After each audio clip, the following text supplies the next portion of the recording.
നമസ്തേ. മധുരം രാമായണത്തിലേക്ക് ഏവർക്കും സ്വാഗതം.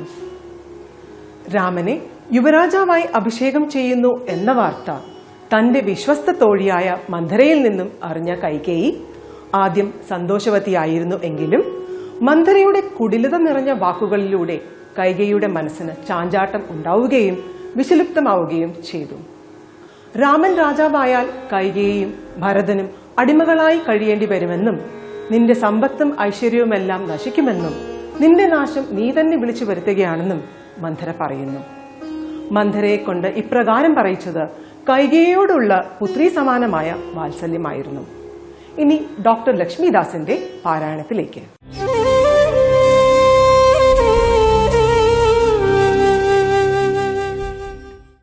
ശ്രീരാമ രാമ രാമ ശ്രീരാമചന്ദ്ര ജയ ശ്രീരാമ രാമ രാമ ശ്രീരാമഭദ്ര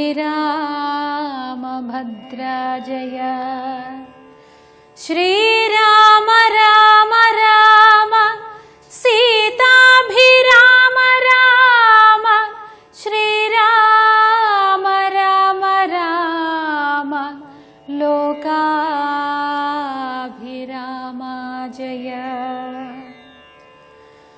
സന്തോഷമാർന്നിരിക്കുന്ന കാലത്തിങ്കൽ എന്തൊരു താപമുപാഗതമെന്നു നീ ചൊല്ലുവാൻ കാരണം ഞാനറിഞ്ഞില്ലതിനില്ലൊരവകാശം ഏതും നിരൂപിച്ചാൽ എന്നുടെ രാമകുമാരനോളം പ്രിയം എന്നുള്ളിലാരെയുമില്ല മറ്റോർക്ക നീ.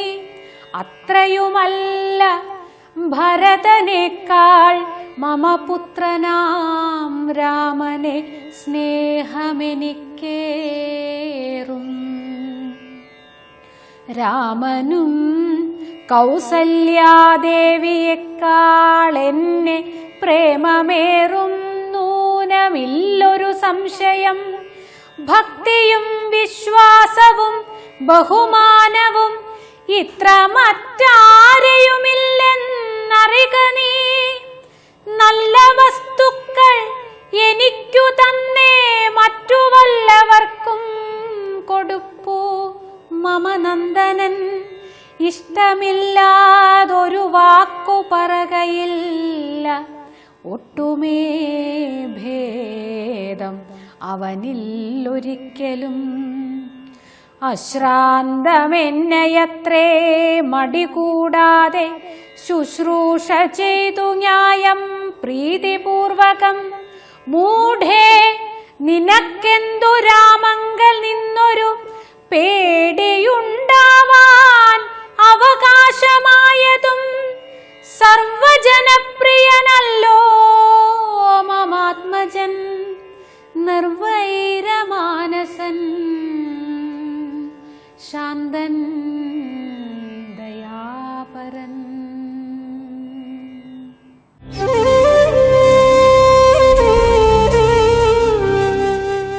സരസ്വതീ ദേവി പ്രത്യക്ഷയാകുന്നതും വസിഷ്ഠ മഹർഷി പറഞ്ഞ ജീവിതചര്യയും ശ്രീരാമ പട്ടാഭിഷേകം തടയാൻ ശ്രമിക്കുന്ന മന്ധരയുടെ കുടിലബുദ്ധിയും സംഘത്തിന്റെ പ്രാധാന്യവും സ്വാമി ചിദാനന്ദപുരി വ്യക്തമാക്കുന്നു.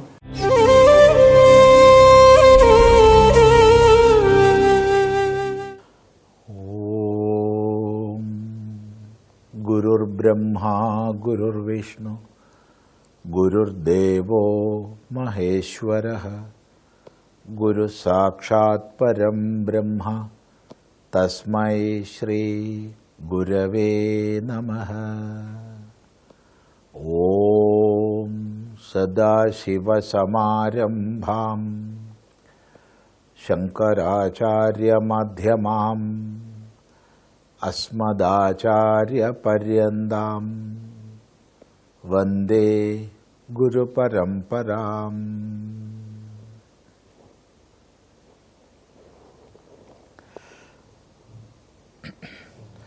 സന്തോഷമാർന്നിരിക്കുന്ന കാലത്തിങ്കൽ എന്തൊരു താപമുപാഗതമെന്നു നീ ചൊല്ലുവാൻ കാരണം ഞാൻ അറിഞ്ഞില്ലതിനില്ലൊരവകാശമേതും നിരൂപിച്ചാൽ. എന്നോട് രാമകുമാരനോളം പ്രിയമെന്നുള്ളിലാരെയുമില്ല മറ്റോർക്ക നീ. അത്രയുമല്ല ഭരതനേക്കാൾ മമ പുത്രനാം രാമനെ സ്നേഹമെനിക്കേറും.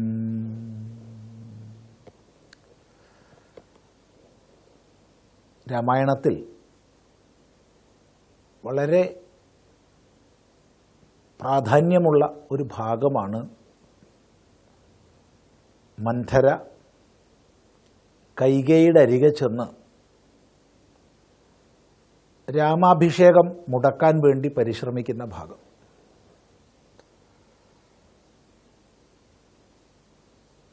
എല്ലാ രാമായണങ്ങളിലും ഏറെക്കുറെ ഒരുപോലെ പരാമർശിക്കപ്പെട്ട ഭാഗമാണ്.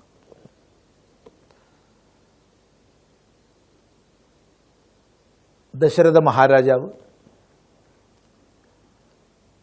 എല്ലാ സാമന്ത രാജാക്കന്മാരുമായും മന്ത്രി മുഖ്യന്മാരുമായും എല്ലാം ചർച്ച ചെയ്തു. ശ്രീരാമനെ യുവരാജാവായി അഭിഷേകം ചെയ്യുന്നതിൽ എല്ലാവർക്കും സമ്മതമെന്ന് മാത്രമല്ല അത്യന്ത സന്തോഷവുമാണ്.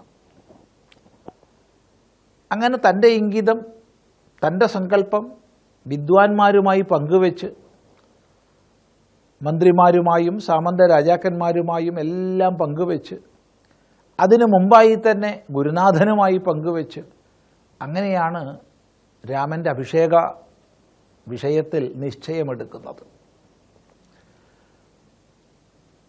നേരിട്ട് ശ്രീരാമനോട് അറിയിച്ചു. ശ്രീരാമനാകട്ടെ ഗുരുനാഥൻ വസിഷ്ഠൻ നിർദ്ദേശിച്ച ജീവിതക്രമങ്ങളെല്ലാം പാലിക്കുകയാണ്. പ്രത്യേകം ആചരണങ്ങൾ ചെയ്യാൻ പറഞ്ഞതെല്ലാം പാലിക്കുകയാണ്. നാട്ടിലാകെ ഉത്സവം.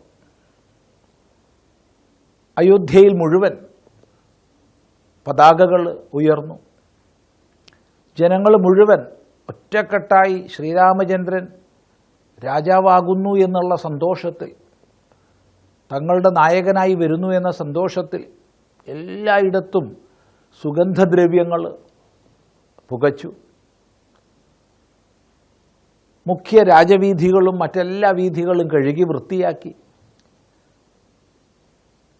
മൊത്തം അയോധ്യയിൽ ഉത്സവമാണ്. ആ മഹോത്സവം നടക്കുന്ന സന്ദർഭത്തിലാണ് കൈകേയിയുടെ അരികിലേക്ക് മന്ധര കടന്നു ചെല്ലുന്നത്. കൈകേയിയോട് നീയൊന്നും അറിഞ്ഞില്ലേ? അത്യന്തം അഹിതമായത് സംഭവിക്കുന്നത് നീ അറിഞ്ഞില്ലേ എന്ന് മന്ധര ചോദിക്കുന്നു. എന്താണ് അഹിതമായത് എന്ന് അന്വേഷിച്ച കൈകേയിയോട് ശ്രീരാമൻ രാജാവായി അഭിഷേകം ചെയ്യപ്പെടുന്നു എന്ന വാർത്ത അറിയിച്ചു.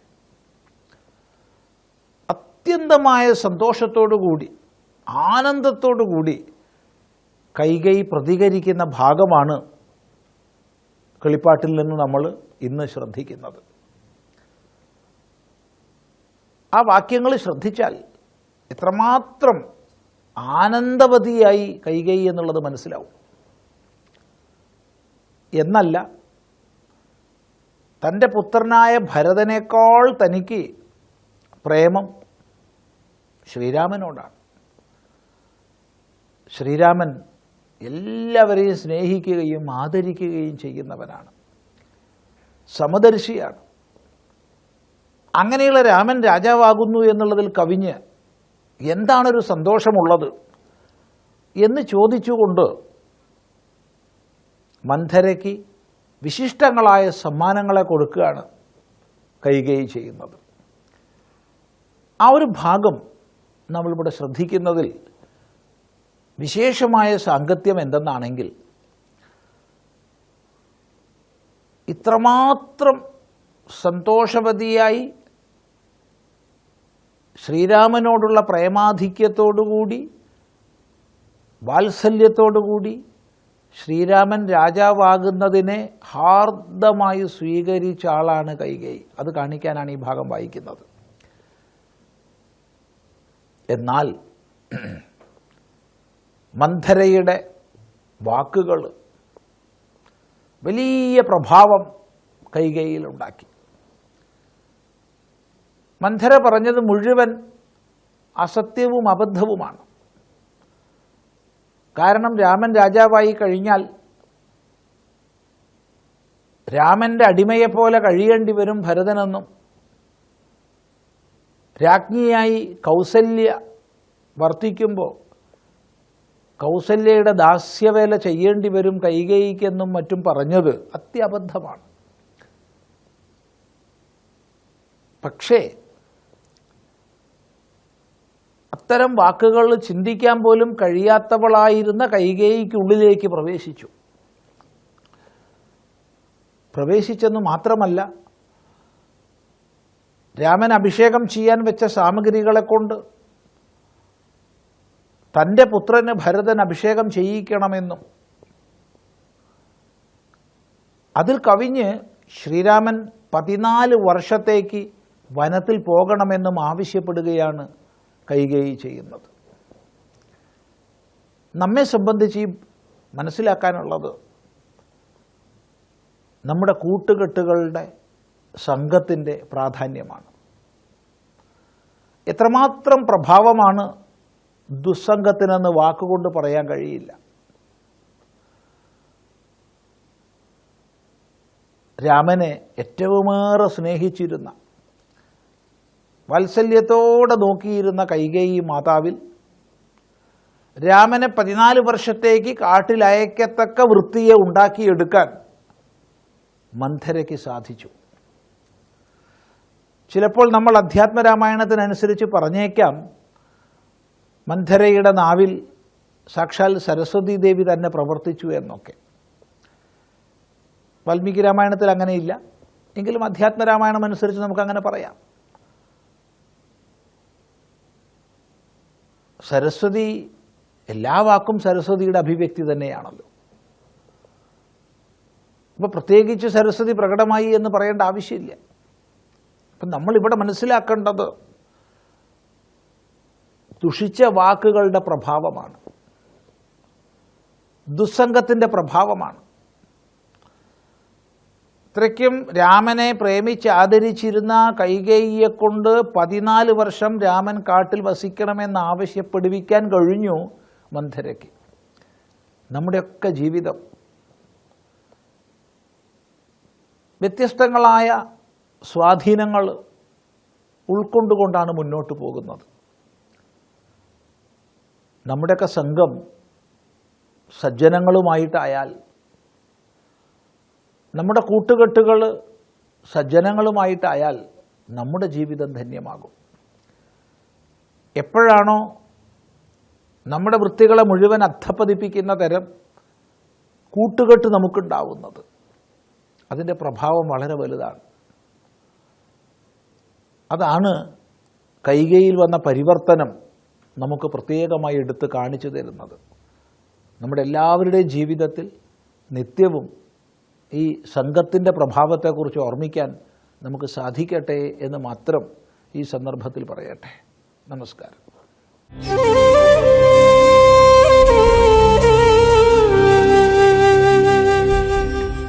ക്ഷേത്രവിശ്വാസികളുടെ മനസ്സിന് സന്തോഷവും സമാധാനവും ഐശ്വര്യവും നിറയ്ക്കുന്ന ഈ ക്ഷേത്ര ചൈതന്യത്തെ നമുക്ക് പ്രദക്ഷിണം ചെയ്തു വരാം.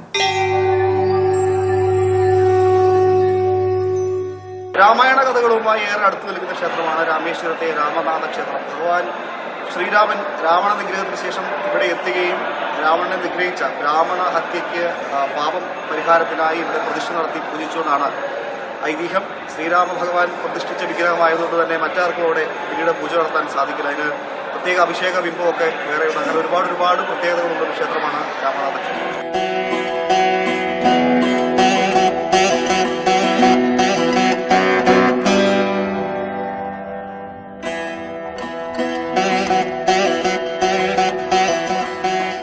തമിഴ്നാട്ടിലെ രാമനാഥപുരം ജില്ലയുടെ ഭാഗമായ ക്ഷേത്ര നഗരമാണ് രാമേശ്വരം. പാമ്പൻ കനാലിനാൽ വേർതിരിക്കപ്പെട്ടിരിക്കുന്ന പാമ്പൻ ദ്വീപിലാണ് രാമേശ്വരം. ശ്രീലങ്കയിലെ മാന്നാർ ദ്വീപിൽ നിന്നും ഏകദേശം 50 കിലോമീറ്റർ അകലെയാണ് പാമ്പൻ ദ്വീപ്. രാമായണ കഥാസാരത്തിലെ നിർണായകമായ ഏടുകൾക്ക് സാക്ഷ്യം വഹിച്ച പുണ്യഭൂമി.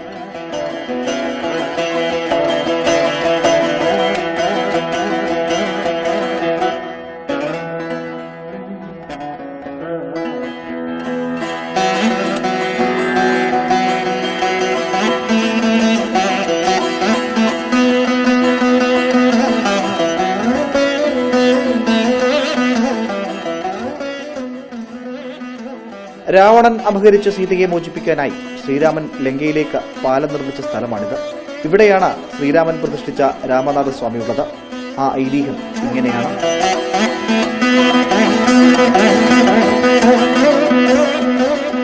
രാമനാഥസ്വാമി ശ്രീരാമർ പൂജിത്ത ലിംഗം. ராவணனை சம்ஹாரம் செய்துட்டு பின்னாடி வந்து பூஜை பண்ணின லிங்கம். ராவணன் பிராமணன் குலத்தில் பிறந்ததுனால ராமருக்கு பிரம்மகத்தி தோஷம். அந்த பிரம்மகத்தி தோஷம் நிவர்த்தி ஆகிறதுக்காக ராமர் ஈஸ்வரனை பூஜை பண்ணினார். அதனால தான் இந்த ஊருக்கு பேரு ராமேஸ்வரம் அப்படின்னு பேரு. காசியில போய் கங்கையை கொண்டு வந்து ராமநாத சுவாமிக்கு அபிஷேகம் பண்றது அது ஒரு ஐதீகம். ராமேஸ்வரத்திலிருந்து மணல் எடுத்துட்டு போகணும். அங்க திரிவேணி சங்கமத்தில் கரைக்கணும். கரைச்சிட்டு அங்கிருந்து காசி தீர்த்தம் கொண்டு வந்து சுவாமிக்கு அபிஷேகம் பண்ணணும். இதுதான் ராமேஸ்வரத்தில் உள்ள முக்கியமான ஸ்தலம், മുഖ്യமான കഥ. രാവണവധത്തിനു ശേഷം സീതാസമേതനായി മടങ്ങിയെത്തിയ ശ്രീരാമനോട് രാവണനെ കൊന്ന ബ്രഹ്മഹത്യാദോഷം പരിഹരിക്കാനായി സീതാദേവിയോടും ലക്ഷ്മണനോടുമൊപ്പം ശിവലിംഗ പ്രതിഷ്ഠ നടത്തി മഹേശ്വര പ്രീതി ലഭ്യമാക്കാൻ അഗസ്ത്യമുനി നിർദ്ദേശിച്ചുവത്രേ. പ്രതിഷ്ഠ നടത്താൻ മുഹൂർത്തം കുറിച്ചു. കൈലാസത്തിൽ നിന്ന് ശിവലിംഗം കൊണ്ടുവരാനായി ഹനുമാനെ ചുമതലപ്പെടുത്തുകയും ചെയ്തു. ശിവലിംഗം എത്തിക്കാൻ ഹനുമാന് കാലതാമസം നേരിട്ടതിനാൽ സീതാദേവി തന്റെ കരങ്ങളാൽ മണലിൽ സൃഷ്ടിച്ച ശിവലിംഗം പ്രതിഷ്ഠിച്ച് മുഹൂർത്ത സമയത്ത് തന്നെ പൂജാക്രിയകൾ അനുഷ്ഠിച്ചതായും പറയപ്പെടുന്നു. ശ്രീരാമൻ പൂജിച്ച വിഗ്രഹമായതിനാൽ പ്രധാന വിഗ്രഹത്തിൽ ഇപ്പോഴും മറ്റു പൂജകളില്ല. അഭിഷേകം മാത്രമേ നടത്താറുള്ളൂ.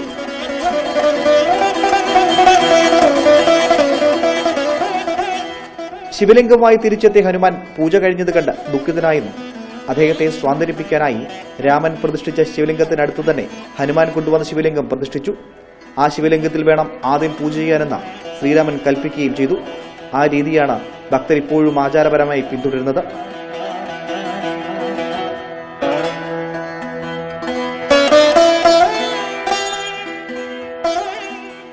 அபிஷேகம் பண்ணி பூஜை பண்ணினதுனால இந்த சுவாமியை மாத்திரம் யாராலையும் தொட முடியாது. வந்து வர்றவங்க சும்மா பார்க்கலாமே தவிர சுவாமியை தொட்டு அபிஷேகம் பண்ணக்கூடிய உரிமை யாருக்கும் கிடையாது. அதனால 12 ஜோதிர்லிங்கத்தில் இவரும் ஒருத்தர். சரியா? நம்பர் 6வது லிங்கம் ராமநாத சுவாமி. ராமர் ஈஸ்வரனை பூஜை பண்ணினதுனால தான் இந்த க்ஷேத்திரத்துக்கு பேரு ராம் ஈஸ்வர் ராமேஸ்வர் அப்படின்னு பேரு.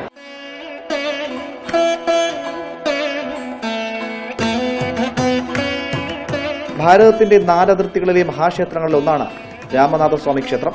വടക്ക് ബദ്രീനാഥ്, കിഴക്ക് പുരി ജഗന്നാഥ ക്ഷേത്രം, പടിഞ്ഞാറ് ദ്വാരക, തെക്ക് രാമേശ്വരം എന്നിവയാണിത്. 12 ജ്യോതിർലിംഗങ്ങളിൽ ഒന്നുകൂടിയാണ് രാമേശ്വരം ക്ഷേത്രം. ലങ്കയിലേക്കെത്താൻ പാലത്തിന്റെ നിർമ്മാണം ആരംഭിക്കേണ്ട സ്ഥലം ശ്രീരാമൻ തന്റെ ധനുസിന്റെ അഗ്രഹം കൊണ്ട് അടയാളപ്പെടുത്തിയെന്ന് വിശ്വസിക്കപ്പെടുന്ന സ്ഥലമാണ് ധനുഷ്കോടി.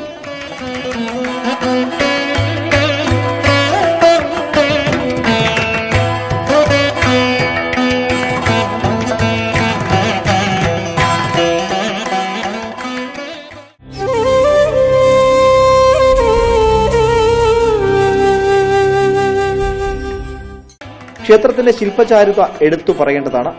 1212 കൽത്തൂണുകളാൽ നിർമ്മിച്ച നീണ്ട പ്രദക്ഷിണ വഴി സുപ്രസിദ്ധമാണ്.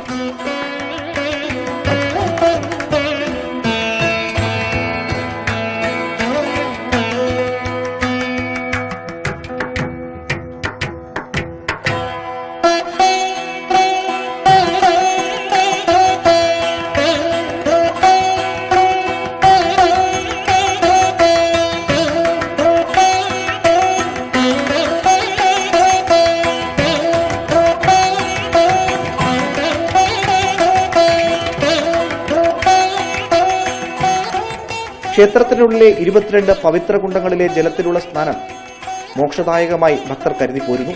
ഇവിടെ എത്തുന്ന തീർത്ഥാടകർ ആദ്യം ലക്ഷ്മണ തീർത്ഥത്തിൽ സ്നാനം ചെയ്യണം. ക്ഷേത്രത്തിൽ 22 തീർത്ഥക്കിണറുകളുണ്ട്. ക്ഷേത്ര ജീവനക്കാർ ഓരോ തീർത്ഥത്തിൽ നിന്നും ജലം ഭക്തരുടെ ശിരസിലൊഴിച്ച് സ്നാനം ചെയ്യിപ്പിക്കും.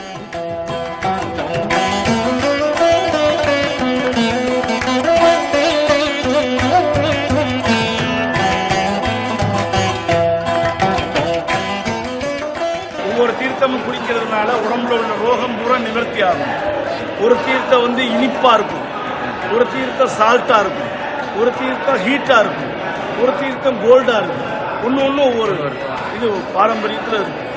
அது ஒன்று நம்ம உடம்புல படுறதுனால நம்மளுடைய உடம்புல உள்ள வியாதிகள் எல்லாம் குணமாகும். ரோக நிவாரணி தீர்த்தம் பேர். அது 22 தீர்த்தம் மொத்தம். ஒன்று ஒவ்வொரு தெய்வங்களோட பேர். சங்கு சக்கரம் மகாவிஷ்ணுவோட கையில் இருக்கும் இல்லையா, அது சந்திரன் சூரியன் மேலே உதிக்கிறது. அதனால ஒவ்வொரு தீர்த்தமும் ஒவ்வொரு பேர்ல இருக்கு. அது விசேஷம்.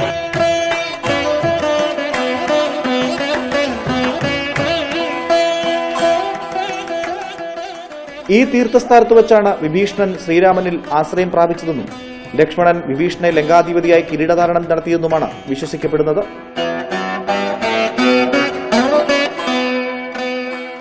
കടലിനോട് വളരെ ചേർന്നിരിക്കുന്ന ഈ പ്രദേശത്തെ ക്ഷേത്രത്തിലെ തീർത്ഥക്കുളങ്ങളിൽ പലതിലും ഉപ്പുരസമില്ലാത്ത ശുദ്ധജലമാണെന്നതും ശ്രദ്ധേയമാണ്. ചില തീർത്ഥങ്ങളിലെ ജലത്തിന് മധുരവുമുണ്ട്.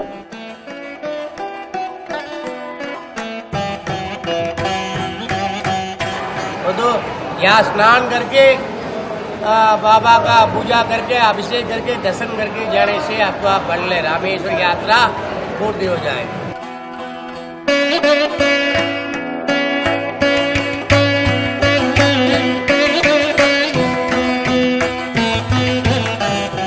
രാമനാഥ ക്ഷേത്രത്തിന് കിഴക്കുള്ള സമുദ്രഭാഗം അഗ്നിതീർത്ഥം എന്നറിയപ്പെടുന്നു. തീർത്ഥാടകർ പിതൃക്കൾക്ക് ബലിതർപ്പണവും മറ്റു ചടങ്ങുകളും നടത്തുന്നത് ഇവിടെയാണ്.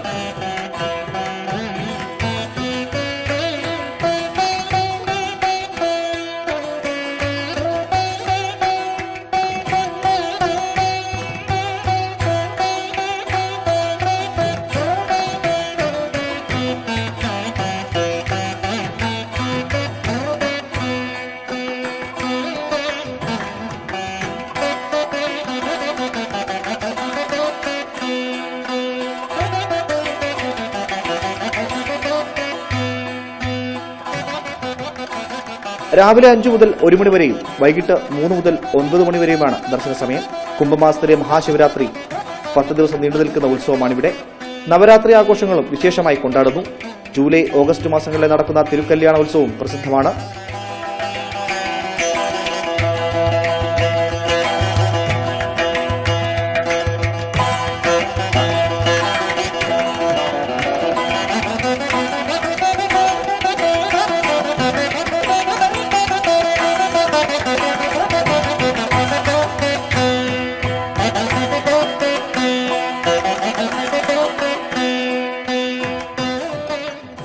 പതഞ്ജലി എന്ന സിദ്ധന്റെ സമാധി സ്ഥലം കൂടിയാണ് രാമേശ്വരം ക്ഷേത്രം.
ശ്രീരാമ പട്ടാഭിഷേകം മുടക്കാൻ മന്ധര കൈകേയിക്ക് പറഞ്ഞുകൊടുത്ത മാർഗം കൈകേയി കൃത്യമായി നടപ്പിലാക്കുന്നു. രാമനെ 14 വർഷം കാട്ടിലയച്ച് ഭരതനെ രാജാവായി അഭിഷേകം ചെയ്യണമെന്ന കൈകേയിയുടെ ആവശ്യം ദശരഥന് തിരസ്കരിക്കാൻ കഴിയുന്നതായിരുന്നില്ല. ശ്രീരാമന്റെ ജീവിതത്തിലെ ഒരു പ്രധാന വഴിത്തിരിവാണ് രാമായണത്തിലെ ഈ പ്രസക്ത ഭാഗം. രാമന്റെ വനവാസവും രാവണ നിഗ്രഹവും അയോധ്യയിലേക്കുള്ള മടങ്ങിവരവും അവതാര ലക്ഷ്യം പൂർത്തിയാക്കാനും ഒക്കെ വേണ്ടി ഇത്തരം സന്ദർഭങ്ങൾ അനിവാര്യമായിരുന്നു. നാളെ വീണ്ടും കാണാം. നമസ്തേ.